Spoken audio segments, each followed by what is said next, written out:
떨리는 마음으로 다시 강단에 섰습니다. 설교는 사람인 설교자를 통해서 하나님의 말씀이 선포되고 소통되고 변화를 일으키는 자리, 또 그런 시간입니다. 여러분이 설교자인 저를 어떻게 생각하고 또 주일 설교를 어떤 마음으로 대하는지는 모르겠습니다. 그러나 분명한 것 하나는 있습니다. 설교 안에서, 설교를 통해 여러분의 삶을 바꾸시는 하나님의 말씀이 있다는 사실입니다. 한갓 인간에 불과한 설교자에게 여러분 잘 보일 필요 없습니다. 그러나 하나님의 말씀은 꼭 붙잡으시기 바랍니다.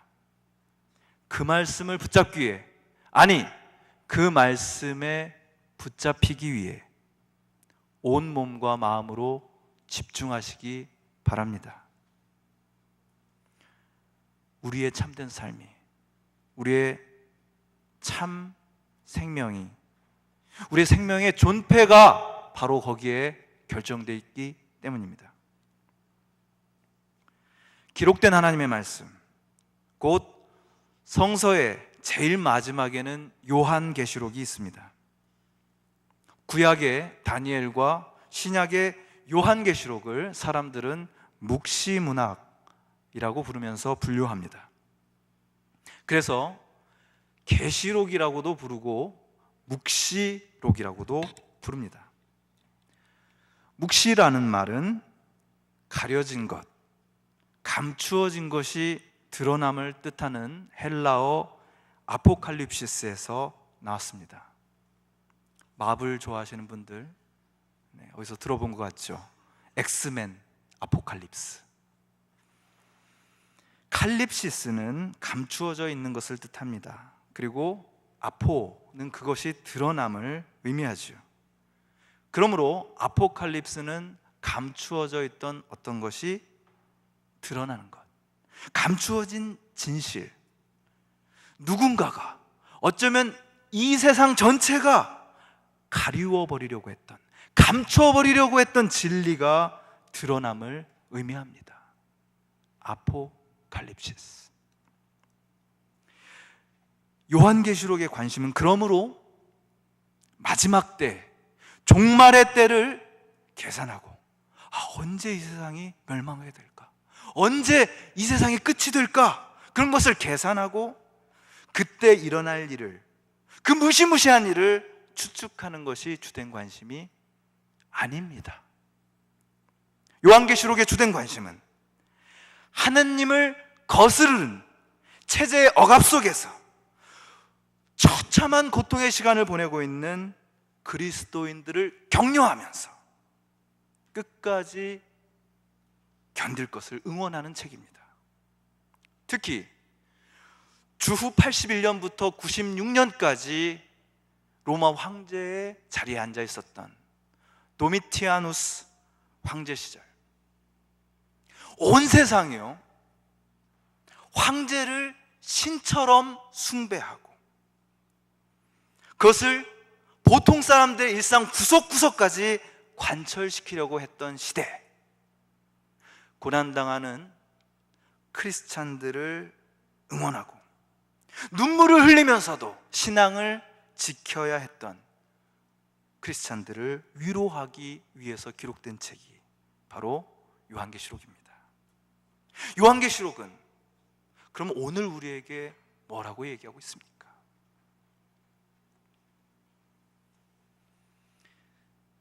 울지 마라.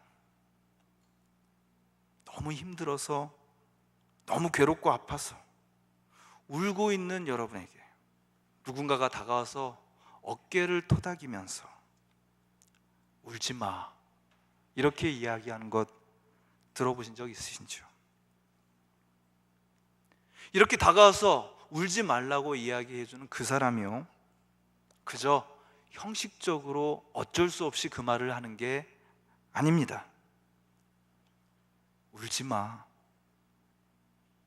요한계시록은 나의 아픔과 절망을 누구보다도 깊이 이해하시는 분, 바로 그분이 우리에게 와서 나의 눈물을 보면서 울지 마라, 이렇게 이야기하는 진실을 보여주고 있습니다. 고통 속에서 지쳐있는 사람들,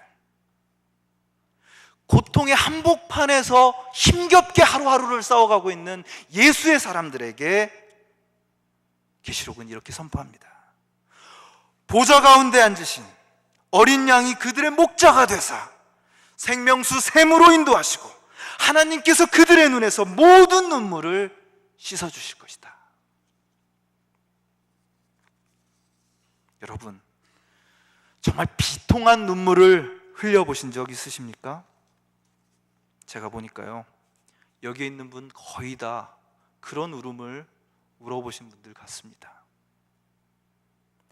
아니, 누구 하나 그런 슬프고 아픈 눈물 흘리지 않으면서 한 세상 사는 사람들 있겠습니까? 우리 옆에 있는 그 누군가도 지난 한 주 동안 그런 울음을 울었을지도 모릅니다. 저도 그렇게 비통하게 울었던 적이 있습니다. 인생을 통틀어서 3번의 울음이 기억납니다. 한 번은 사랑하는 사람을 거의 잃을 뻔했을 때 울었습니다. 또 한 번은 소중한 분을 정말 잃어버렸을 때 울었습니다. 또 한 번은 비밀입니다. 아무튼 앞이 깜깜하고 절망적이어서 울었습니다. 여러분, 지금 이 자리에도 주중에 흘린 눈물 자국이 아직 마르지 않은 분들 있을 겁니다. 요한계시록은 고통 중에 있는 그리스도인들에게 말합니다. 울지 마라. 그분이 오신다. 그분이 오셔서 너의 눈물을 씻어주신다. 여러분, 지난주에도 고통의 눈물 속에서 오열할 수밖에 없는 사람들이 있었습니다. 자유, 평등, 박애의 날, 감격스러운 날, 프랑스 혁명을 기르는 바스티유의 날, 7월 14일 프랑스 남부의 아름다운 해변 도시 니스에서 트럭 테러로 최소한 84명이 사망한 사건입니다. 84명이랍니다, 여러분. 우리는 이 숫자에 조심해야 됩니다. 왜냐하면 때때로 이 숫자는, 이런 통계는 우리를 무감각하게 만들기 때문입니다. 여러분, 84명이 죽은 것이 아닙니다. 누군가의 자상하고 건장한 남편이 죽었습니다. 누군가의 너무나 소중하고 아름다운 아내가 죽었습니다. 눈에 넣어도 아프지 않을 자식들이요, 질주하는 트럭에 치여서 죽었습니다. 아직 장가도 못 간 청년이, 얼마 있으면 결혼해야 될 처녀가 트럭에 깔려 죽은 것입니다. 그들을 잃은 사람들은 지금 이 시간에도 울고 있을 것입니다. 이틀 전입니다. 그로부터 이틀 전 7월 12일에는 일본의 자위대 창립 기념식이요, 그 일본에 의해서 처참하게 유린당했던, 끔찍하고 잔인한 세월을 보내야 했던 바로 이곳 서울에서 열렸습니다. 여러분이 잘 아는 호텔에서 열렸지요. 아셨습니까, 여러분? 왜 몰랐을까요? 그날은 하필 위안부 피해자 유희남 할머니의 발인일이었습니다. 그 호텔 앞에서 통곡하는 청년들이 있었습니다. 어떤 사람들은 항의를 했습니다. 그러나 300여 명의 경찰들은 꿋꿋이 일본 자위대 창립 기념식을 지켜주었습니다. 원통하고 기가 막혀서 지금도 누군가는 울고 있습니다. 그런 울음으로 점철된 지난주에 신촌에서는 축제도 열리고요, 여전히 축제가 계속될 것입니다. 그러나 잊지 마십시오. 누군가는 울고 있습니다. 오늘의 본문은 보좌에 앉으신 하나님의 오른손에 있는 두루마리에 우리의 시선을 집중하게 합니다. 여러분, 종종 영화에 등장하지만 고대 시대의 책이라고 할 수 있는 두루마리는 양의 껍데기, 양피지나 혹은 파피루스로 만들어졌습니다.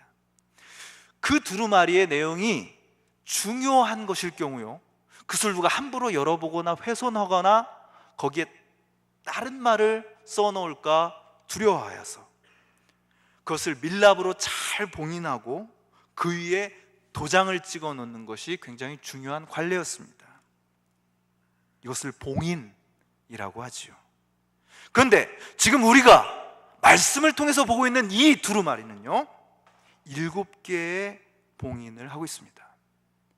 함부로 볼 수 없도록 철저하게 밀폐되어 있다는 뜻입니다. 무엇이 그 안에 있을까요? 이 세상의 온갖 불의와 은폐되고 유폐된 진실들, 그러나 이런 부패한 세상에 나타나실 하나님의 계획이 들어있는 두루마리였습니다. 천사가 나타나서 외칩니다.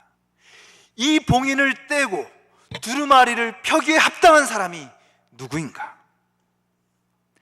그 두루마리 책을 열 수만 있다면, 그렇다면 감춰져 있던 모든 진실이 밝혀지고 하나님의 계획을 알 수 있을 텐데, 계시록을 기록한 저자 요한은 간절한 마음으로 누군가가 나타나기를 기다렸습니다. 그러나 두루마리를 펴거나 그것을 볼 수 있는 이는 하늘에도 없고 땅 위에도 없고 땅 아래에도 없었습니다. 그 두루마리를 펴거나 볼 자격이 있는 이가 하나도 보이지 않으므로 나는 슬피 울었습니다. 여러분, 무엇 때문에 우셨습니까? 지난 한 주 뭐가 그렇게 슬프고 힘들어서 우셨습니까? 우리의 슬픔, 또 우리의 이웃들과 친구들이 당하는 슬픔, 이 땅에서 당하는 모든 고난과 고통과 눈물의 원인과 그 마지막을 알 수 있는 비밀이 꽁꽁 묶여서 풀리지 않는다고 한번 생각해 보십시오. 세월호의 죽음, 온갖 억울하고 안타까운 죽음, 때에 이른 죽음들이 규명되지 않은 채 그냥 감추어져 버린다고 생각해 보십시오. 영영. 여러분, 그걸 참을 수 있습니까? 견딜 수가 없습니다. 참을 수가 없습니다. 여러분, 종종 잠을 자다가 너무 슬프고 괴로운 꿈을 꿔서 울어보신 적 있어요? 저는 있습니다. 아마 이 환상을 보면서 요한도 통곡을 했을 것 같습니다. 아니, 도대체 그 두루마리를 펼 자가 없어서 이 세상의 모든 비밀이 이 세상을 향한 하나님의 계획이 가리워져 있다니. 여러분, 무엇이 가장 여러분을 고통스럽게 만듭니까? 고통스러운 사람들, 고통으로 괴로워하는 사람을 가장 고통스럽게 만드는 것이요, 고통 그 자체가 아닙니다. 알 수 없다는 것입니다. 내가 왜 이런 고통을 당해야 되는지, 왜 그들이 죽어야 하는지, 그 이유를 알 수 없다는 사실이 우리를 고통스럽게 합니다. 욥의 고통이 잔인한 이유가 바로 거기에 있습니다. 고통의 원인을 알 수 없어요. 오직 하나님만이 그 이유를 아실 수 있을 것 같은데 하나님이 침묵하신다는 것입니다. 반모섬에 있는 요한은 절망 속에서 울고 있습니다. 몰라서 웁니다. 답답해서 웁니다. 아무것도 할 수 없어서 웁니다. 그의 눈물은 이 세계의 모순과 억압 때문에 수많은 약자들과 가난한 자들이 흘리는 눈물의 표상이기도 합니다. 도대체 이렇게 진실이 은폐되고 폭력의 역사가 계속된다면 도대체 어떻게 살라는 말인가?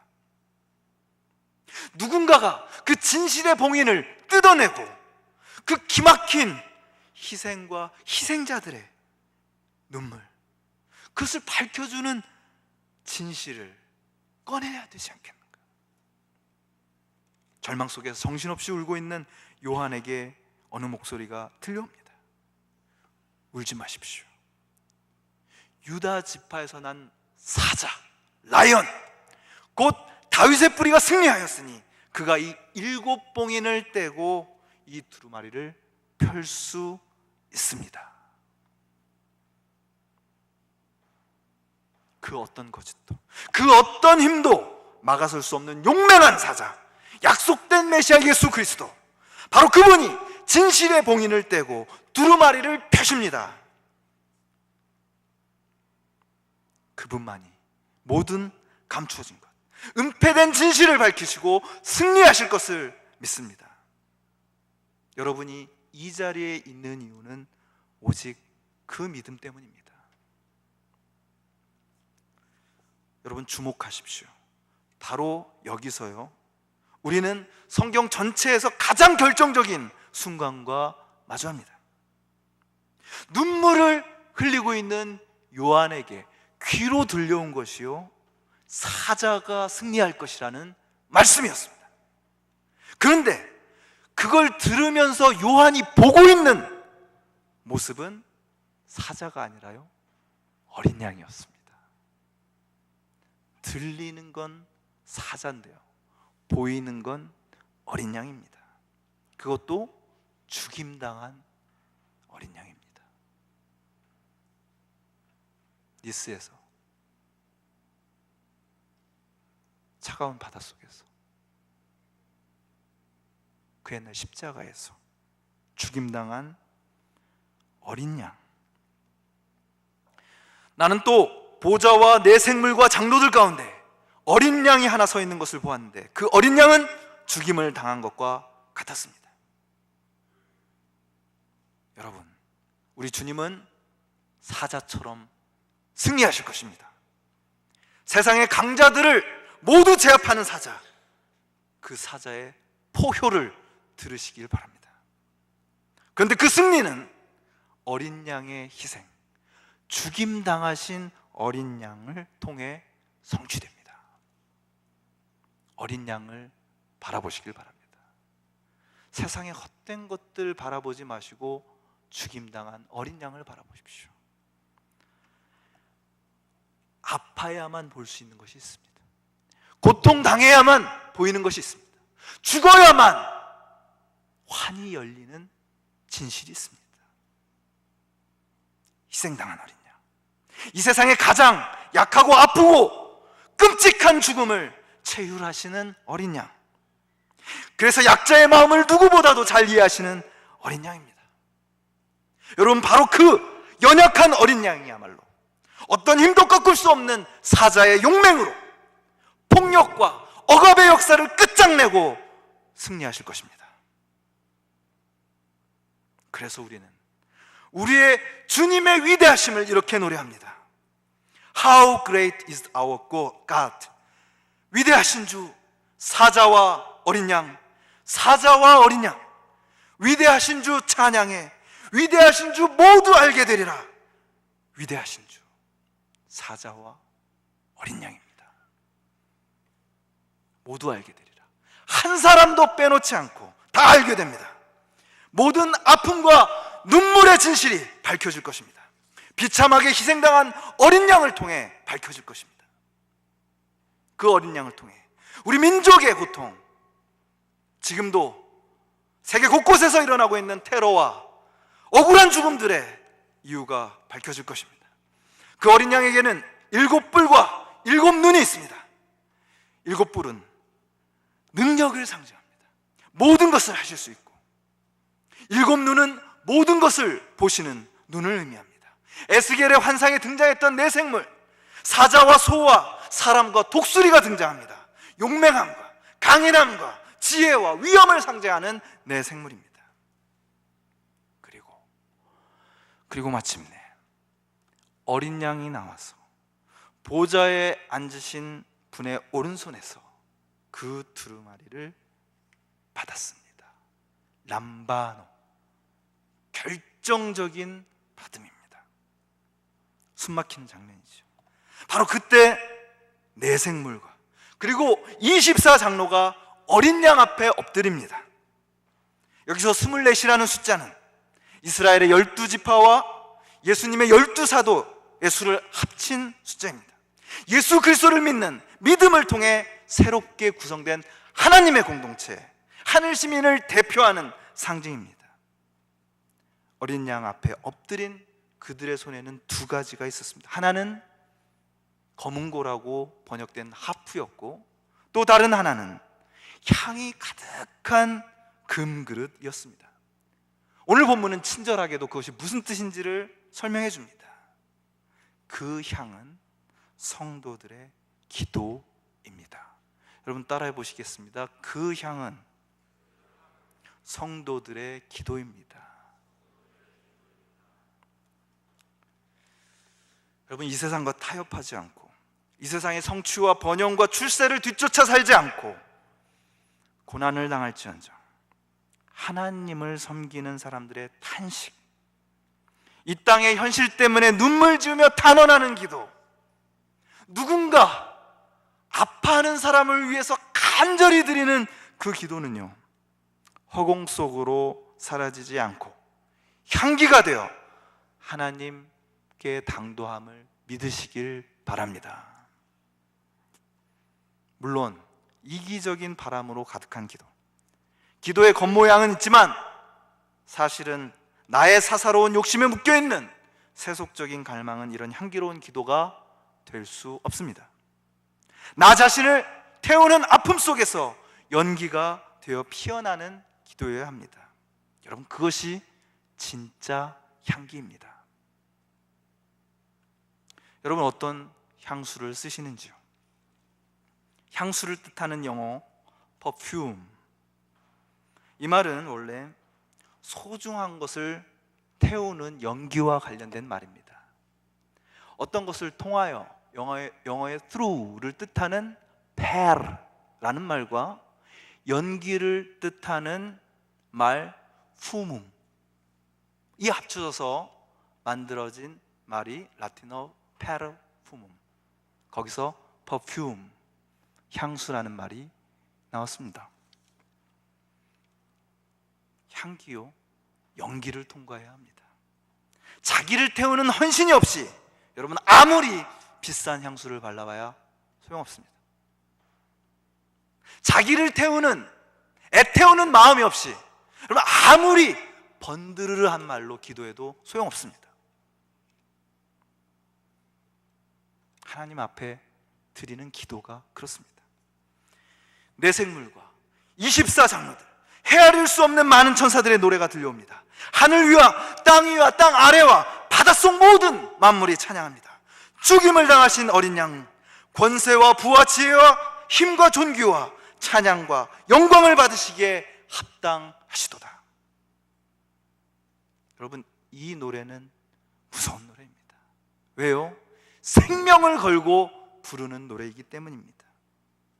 그 당시 말씀드렸던 도미티아누스 황제는 자기를 우리의 주님이요 하나님이라고 부르게 했습니다.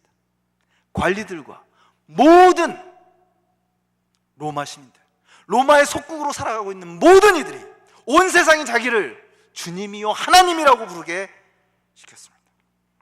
그 황제 숭배를 거부하는 그리스도인들에게 핍박이 따랐고, 그 황제를 거부하기 때문에 장사도 할 수 없고 당연히 이 세상에서 승진도 할 수 없었던 사람들, 애꿎은 죽음과 폭력의 위협에 시달리던 그리스도인들에게 요한계시록이 응원하고 있습니다. 울지 마라, 그리고 봐라 어린 양을, 그리고 들어라 사자의 용맹한 승리의 포효를. 이 세상을 겁내지 마라, 그분을 찬양하라. 그리고 이미 하늘에서 그분을 향한 엄청난 찬양의 예배가 드려지고 있다. 폭력의 희생자인 어린 양이 살아서 하나님의 보좌에서 진리의 두루마리를 받아 열어주십니다. 그 어린 양은 모든 고통과 서러움의 현실을 알고 계십니다. 우상 숭배와 불의에 저항하고 증언할 수 있는 힘과 용기를 주십니다. 그 어린 양이 어떤 분이십니까? 하늘의 찬양이 들려옵니다. 주님은 죽임을 당하시고 주님의 피로 모든 종족과 언어와 백성과 민족들 가운데서 사람들을 사서 하나님께 드리셨습니다. 주님께서는 그들을 우리 하나님 앞에서 나라가 되게 하시고 제사장으로 삼으셨습니다. 이것이 계시입니다. 이것이 묵시입니다. 여러분을 향한 계시입니다. 이것이야말로 감춰져 있는 비밀의 폭로입니다. 아포칼립스, 계시는요 엑스맨의 일부가 아닙니다. 엑스맨 아포칼립스의 표제어는 이렇게 되어 있습니다. 강한 자만이 살아남을 것이다. 그러나 성경의 아포칼립스는 이렇게 얘기합니다. 그 어떤 강한 자도 반드시 망할 날이 온다. 엑스맨 아포칼립스에는 이런 말이 나옵니다. Apocalypse means destroying this world. 성경은 이렇게 얘기합니다. Apocalypse means saving this destroyed world. 죄송합니다. 짧은 영어로. 그 당시 나라는 오직 로마 제국을 지칭하는 정치 용어였습니다. 그런데 하늘의 찬양이 들려옵니다. 그 로마 제국과는 전혀 다른 나라가 나타납니다. 뭐가 그 나라입니까? 주님의 피로 사신 사람들이 그 나라입니다. 여러분 매일 직장에서 상사들에게 쿠살이나 받고 지내십니까? 찌질하게 취직도 안 돼가지고 고생하면서 도서관 전전하십니까? 그것이 여러분의 정체성입니까? 아닙니다. 여러분은 그분이 피로 사신 바실레이아 나라입니다. 나라요. 헬조선은 상대도 안 되는 나라입니다. 주님이 피로 사신 사람들, 바로 여러분이 하나님께서 하나님 앞에서 그 나라가 되게 하셨습니다. 여러분 이것이 현실입니다. 여러분 일상 속에서 겪고 있는 여러 가지 어려움들이요, 그게 오히려 허상이라는 겁니다. 허상과 진짜 리얼리티를 혼동하지 마십시오. 눈에 보이는 로마 제국은 헛개비입니다. 나라는 예수님의 피로 사신 사람들, 그리고 여러분은 또한 제사장입니다. 하나님께 기도로 자신을 태워서 그 연기를, 그 향기를 하늘로 올려보내는 제사장. 여러분 이것은 저의 추측이 아닙니다. 저의 바람도 아닙니다. 성경에 기록된 일, 그리고 전능하신 하나님께서 시작하신 일입니다. 나는 나라다. 나는 제사장이다. 여러분 지치고 힘드실 때 이 고백을 잊지 마시기 바랍니다. 약하고 부족한 우리가 이 예배 자리에 나오는 이유가 뭡니까? 그것은 바로 이 웅대한 그림을 우리의 가슴에 새기고 찬양하기 위해서입니다. 샬롬만 찬양합니까? 우리는 그것을 감상합니까? 합의만 찬양하고 우리는 그것을 듣습니까? 아니죠. 우리도 온 마음으로 찬양하면서 그 장면을 우리 가슴 속에 새기는 것입니다. 그저 흥청망청 축제하고 이 세상에 눈에 보이는 것들, 아름다운 것들에 꽂혀있던 우리의 시선을 정화합니다. 쓸데없는 소리를 듣던 우리의 귀를 정화합니다. 진정으로 보아야 할 것, 진정으로 들어야 할 것이 무엇인지를 알기 위해서 이 자리에 있습니다. 못나고 쓰러지고 어리석고 교만하고 허영심 가득한 모습, 이 세상과 타협하는 모습으로 이 자리에 왔지만 예배 가운데 우리는 진실을 봅니다. 누가 진짜 주인인지, 누가 진짜 나를 다스리는 분인지 확인하는 것입니다. 이거요, 여러분이 좋아서 한 일 아닙니다. 하나님께서 시작하신 일입니다. 어린 양의 희생으로, 그 피로 향기로운 제사로 시작하신 일입니다. 어떻게 그러니 완성되지 않을 수 있겠습니까? 여러분이 약하다고 완성되지 않겠습니까? 여러분이 못났다고 완성되지 않겠습니까? 그럴 수 없습니다. 하나님이 시작하셨으니까요. 바로 그렇기 때문에 어느 목사님의 말처럼 기어서라도 나오는 자리가 예배입니다.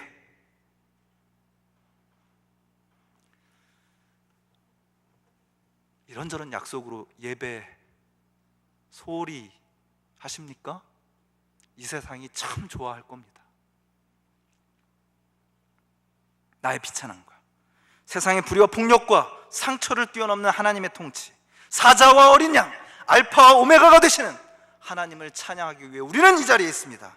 하늘에서 이미 시작된 그 찬양에 조율하기 위해서 이 자리에 있는 것입니다. 그래야 이겨낼 수 있습니다. 그래야 이 세상을 돌파할 수 있습니다. 위를 향해 돌파. 여러분, 기독교 역사 중에 단 한 번도 예배하기 좋은 때는 없었습니다. 그 옛날에는 세상의 박해 때문에, 그리고 지금은 이 세상 모든 주인들의 책임과 압력과 유혹 때문에 더 열심히 일해야지, 오늘은 푹 쉬어야지, 좀 더 책 보고 공부해야지. 여러분, 이 세상은 여러분의 예배를 적대시합니다.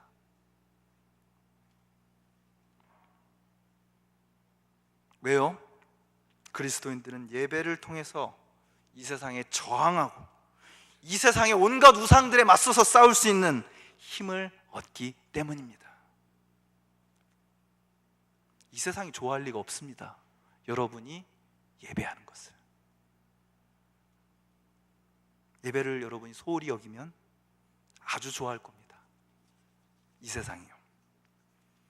지금 여러분은 어디에 계십니까?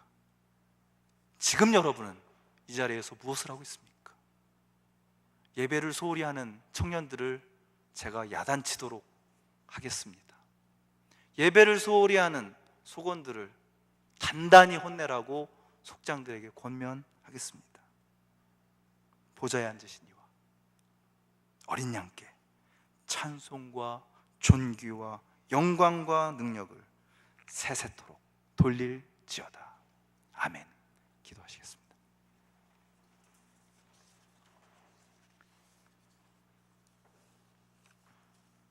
죽임을 당하신 어린 양, 모든 민족과 백성과 모든 나라들 가운데서 바로 우리를 핏값으로 사시고 하나님께 드리신 주님,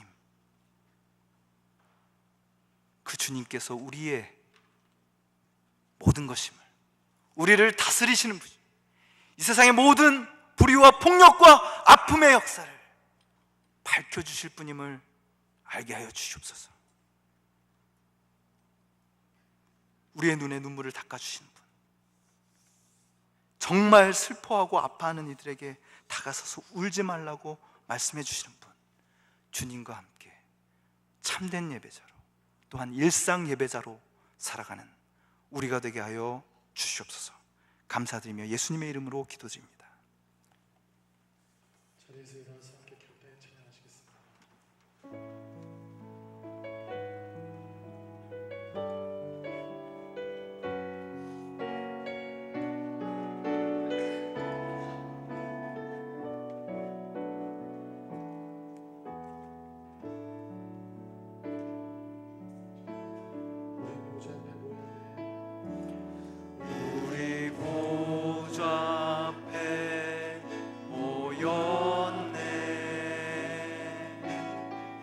함께 주를 찬양하며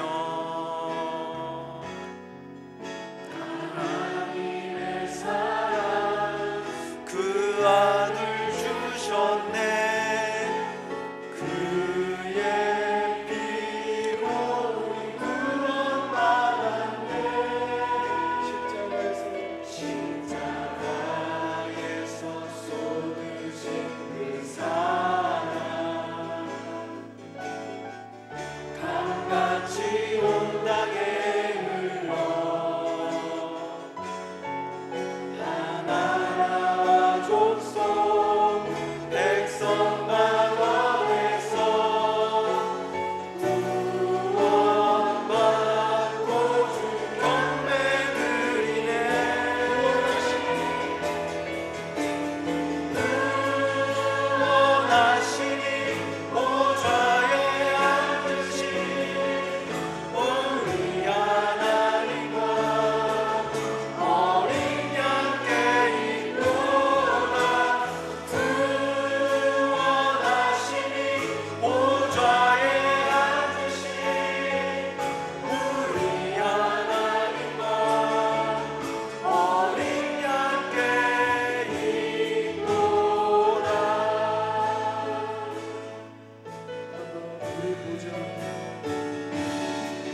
찬양하며 하나님의 사랑 그 아들 주셨네. 그의 피로 우린 구원받았네. 십자가에서 쏟으신 그 사랑 강같이 온 땅에 흘러 나라와 족속 백성 방언에서 구원받고 주 경배드리네.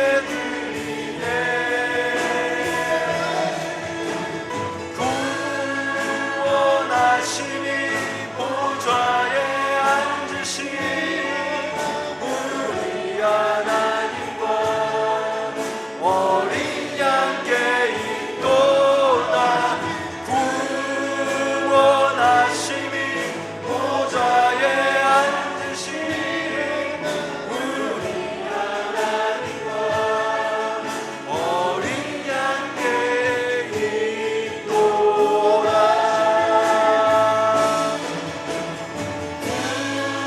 구원하심이 보좌에 앉으신 우리 하나님과 어린 양께 있도다.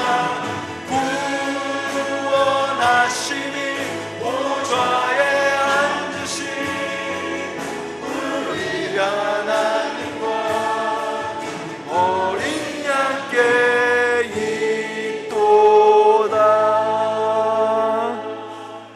보좌 가운데 계신 어린 양이 그들의 목자가 되사 생명수 샘으로 인도하시고 하나님께서 그들의 눈에서 모든 눈물을 씻어주실 것임이라.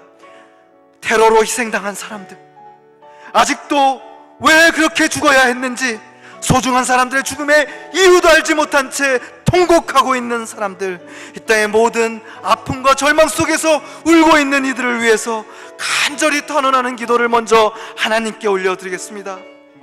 크고 작은 목소리로 주님께 기도합니다.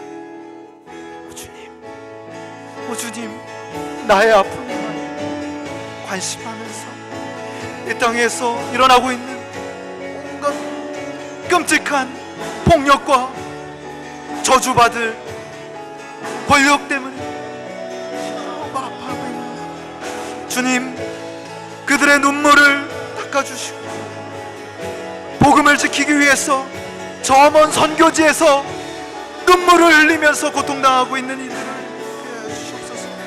아버지, 그들의 눈물을 닦아주시옵소서.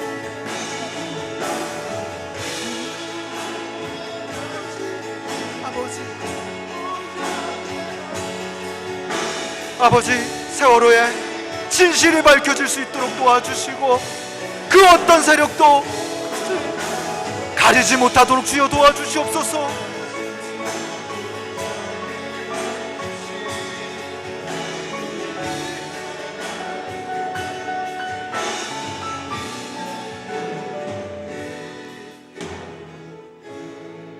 사자요 어린 양, 위대하신 주님, 모두가 알게 될 위대하신 주님, 죽임을 당하신 어린 양께 권세와 부와 지혜와 힘과 존귀와 영광과 찬양이 있습니다. 주님, 우리 그 주님께서 우리의 기도를 받으시기를 원합니다. 우리 이 시간 다시 한번 통성으로 우리 주님께 보좌에 앉으신 어린 양, 사자와 같은 용맹함으로 이 세상의 진실을 밝혀주실 그분께 우리의 마음을 다 드려 함께 기도하시겠습니다. 아버지, 참된 제사장으로 살아갈 수 있도록 도와주시옵소서. 주님께서 피로 아버지,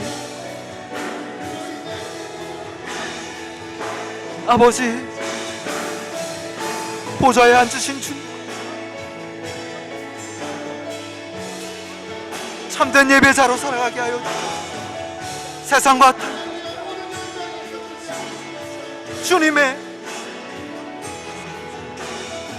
파괴된 세상을 아버지 희생으로 극복하고 나아가는 어린 양의 대열에서